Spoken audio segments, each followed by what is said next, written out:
কিশোরীকে ধর্ষণ ও হত্যার প্রতিবাদে উত্তাল ভারতের পশ্চিমবঙ্গ। মঙ্গলবার ভুক্তভোগী পরিবারের সঙ্গে দেখা করতে বারুইপুরে যান পশ্চিমবঙ্গের মুখ্যমন্ত্রী শুভেন্দু অধিকারী। একই সঙ্গে ধর্ষণকারী সন্দেহে গণপিটুনিতে নিহত যুবকের পরিবারের সঙ্গেও দেখা করেন তিনি।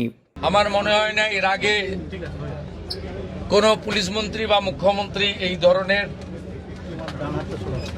পীড়িত পরিবারের কথা শুনেছেন বা বলেছেন। আমি এটা মনে করি এটা ডিউটি, আগের লোক করেনি বলে যে আমি করব না তা না। আমার বিশ্বাস, এবং এখান থেকে আমি ভার্চুয়ালি গোটা রাজ্যের সমস্ত থানার সঙ্গে যুক্ত হয়েছি, আমি তাদের পরিষ্কার বলেছি যে ঘটনা রোধ করতে হবে। শুভেন্দু অধিকারীর পাশাপাশি সেখানে যান মন্ত্রী অগ্নিমিত্রা পাল, বিজেপি নেত্রী লকেট চট্টোপাধ্যায়ও। পরিবারের সদস্যদের পাশে থাকার আশ্বাস দেন তারা। জড়িতদের বিরুদ্ধে কঠোর আইনি ব্যবস্থা নেওয়ার কথাও জানান বিজেপি নেত্রীরা।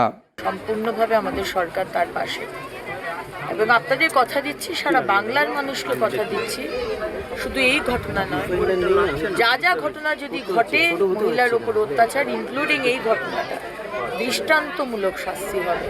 বিজেপি নেতৃত্বের পাশাপাশি ঘটনাস্থল বারুইপুরে ভুক্তভোগীর বাড়িতে যান বিদ্রোহী তৃণমূলের সংসদ সদস্য কাকলি ঘোষ দস্তিদার ও আইএসএফ বিধায়ক নওশাদ সিদ্দিকীও।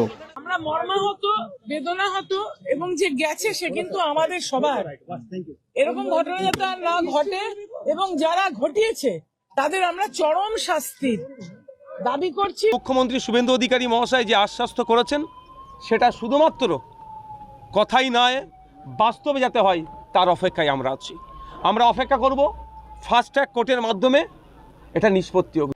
মঙ্গলবার ঘটনার প্রতিবাদে কলকাতার কলেজ স্ট্রিটে বিক্ষোভ করেন বাম সমর্থকরা।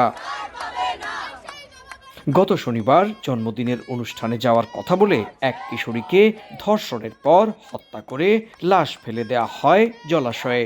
এই ঘটনার প্রতিবাদে বিক্ষোভে নামেন সাধারণ মানুষ।